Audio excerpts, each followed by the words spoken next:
오늘 이 시간에는 윤진 블랙퀀트 에쿼티 대표와 함께 미국의 주요 종목들, 글로벌 종목들 투자 전략 그리고 전망 짚어보겠습니다. 안녕하세요. 안녕하십니까. 주말 잘 보내셨습니까? 네, 잘 보냈습니다. 자, 오늘 첫 번째 종목부터 볼게요. 개별 종목 들고 오셨네요. 소프트웨어 개발 플랫폼 기업, 티커 종목명 길랩, GTLB 가져오셨는데 이 종목의 모멘텀 뭡니까? 일단 깃랩이라고 하면은 사실 이제 깃허브랑 굉장히 대칭점에 있는 기업이다라고 보시면 될 것 같고요. 깃허브 같은 경우에는 이제 마이크로소프트의 산하 기업으로서 사실 개발자라면 그냥 안 쓰는 분들이 없는 그런 플랫폼으로 생각하시면 되는데 깃랩 같은 경우에는 깃허브의 이제 대항마로서 설립이 됐다라고 보시면 될 것 같고요.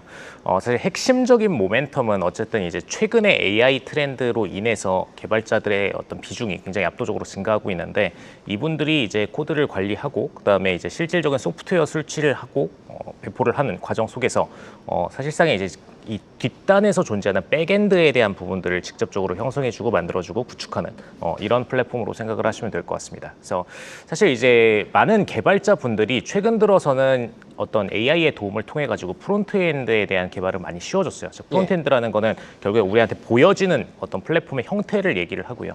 백엔드 같은 경우에는 그 뒷단에서 돌아가는 서버와의 통신 같은 부분들을 얘기를 합니다. 근데 이런 백엔드에 대한 비중들이 굉장히 압도적으로 증가하고 있는 상황이고 이 상황 속에서 어쨌든 깃허브의 대항마인 깃랩에 대한 매출도 마찬가지로 굉장히 빠르게 증가하고 있다라고 보시면 좋을 것 같고요. 최근 거의 뭐 분기 매출 기준으로 볼 때 거의 6분기 기준으로 계속해서 한 분기도 빠짐없이 매출적인 증가들이 나오고 있습니다. 그래서 이런 부분들을 볼 때 어쨌든 지금 AI로 인해서 개발자들의 비중은 압도적으로 증가하고 있고 프로젝트의 비중도 증가하고 있고 결국에는 이제 이 시장에 대한 파이 자체는 커질 수밖에 없는 국면이다. 그래서 동사의 매출도 증가하고 있다 이렇게 보시면 될 것 같습니다. 쉽게 말하면 깃랩, 깃허브 둘 다 개발자들 도와주는 기업인 맞습니다. 거죠. 제가 그래서 궁금한 게 하나 있는데 앞으로 우리 AI가 발전을 하게 되면 이제는 AI가 어떤 도구가 아니라 다음에 넥스트 AI가 에이전트 AI라고 하잖아요. 네. AI가 스스로 코드도 짜고 할 일 네네. 하고 이렇게 되면은 이 깃랩, 깃허브 네. 다 좀 안 좋아지는 거 아닐까 하는 걱정되는데 이건 어떻게 보세요? 오히려 반대로 보시면 될 것 어허. 같고요. 그 에이전트 자체가 지금도 이미 돌아가고 있는데 깃허브와 깃랩 내부에서 에이전트 시스템들이 이미 존재를 합니다. 예. 그래서 이 친구들이 사실상 어떤 구조로 움직이냐면은 결국에는 이제 코딩을 잘 짜주고 거기다가 이제 탑재를 시키는 방식으로 움직이게 되는데 결국에는 코드라는 것은 서버 안에서 돌아가야 되는 것이거든요. 근데 이 돌아가는 그 중간 단계를 만들어주는 것들이 지금 이 깃허브와 깃랩이라고 보시면 될 것 같고요.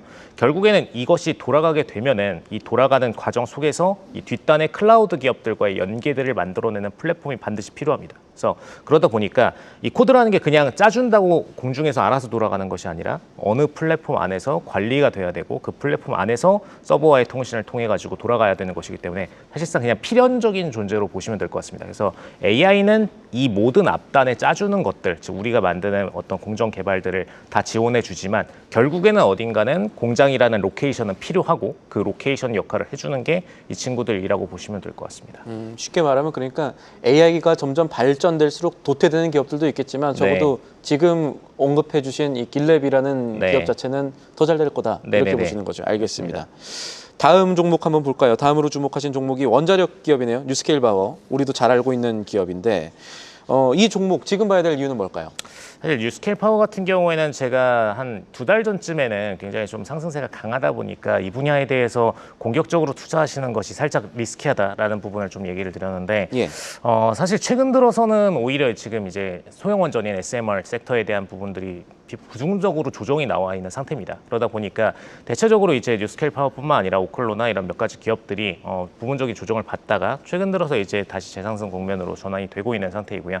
사실 그렇게 될 수 있었던 거는 최근 들어서 이제 AI 섹터들별로 개별 섹터들마다의 어떤 흐름들이 굉장히 좀 상이해지고 있습니다. 이전에는 모든 AI 섹터들이 그냥 동일한 흐름을 보이게 되고 그 사이클 속에서 동시에 상승을 나오게 되는 그런 흐름들을 보였는데 최근 들어서는 이제 칩셋 분야, 그다음에 그 밑단에 있는 인프라 분야 등등등등 굉장히 지금 많은 어떤 소프트웨어 분야부터까지 많은 부분들이 굉장히 좀 많은 사이클들이 차이가 생겼다라고 좀 보시면 될 것 같고요. 그래서 현재 시점에서는 칩셋 분야에 대해서는 굉장히 좀 악재인 상황인데 시장 자체는 크겠지만 개별 기업들의 비중은 작아질 것이다의 관점이 굉장히 강해진 상태인데 오히려 지금 인프라 분야 같은 경우에는 대체재들이 굉장히 좀 적을 수밖에 없는 상태입니다. 왜냐하면 진입 장벽에 대한 어떤 에쿼티의 자금적인 부분들이 굉장히 높은 분야이기 때문에 인프라 쪽으로 갈수록 더더욱이 이런 진입 장벽들이 상승하게 되고요. 그러다 보니까 이제 상대적으로 뉴스케일 파워 같은 경우에는 주가 조정 이후에 그래도 어쨌든 이제 이 업종은 매출적인 상승이 발생할 수밖에 없는 업종이지 않냐라는 관점에서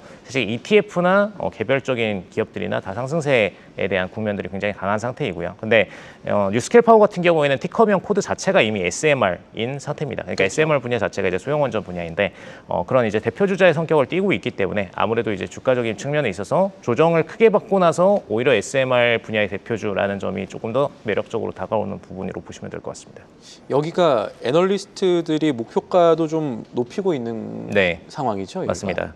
여기가 지금 보니까 케네코드도 그렇고 BOFA 그러니까 뱅크 오브 아메리카 다 지금 밸류에이션 재평가하고 있는 이유가 어떤 부분이 더 있다라고 생각을 해야 될까요?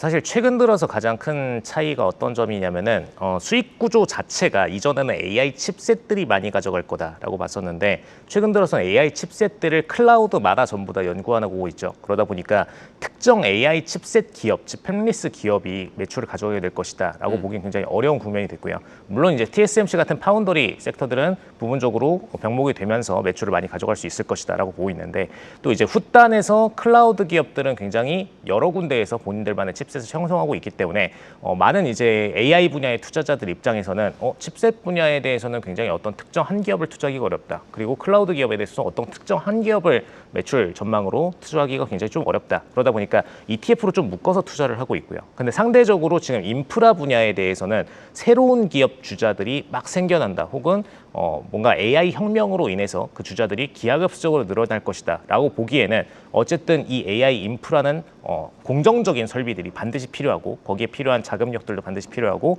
그리고 2차 산업에 가까운 분야이기 때문에 상대적으로 지금 3차 산업 분야 대비해서는 진입 장벽이 좀 더 높다. 그리고 이 분야는 들어오기 굉장히 어렵다. 기업들이 많아질 수는 없다. 라고 좀 보고 있는 상태라서 상대적으로 조금 더 전망치에 대해서는 시장 자체는 성장하고 있는데 참여하는 기업들은 제한적인 수밖에 없기 때문에 이런 부분들이 매력적으로 다가온다라고 보시면 될 것 같습니다. 예.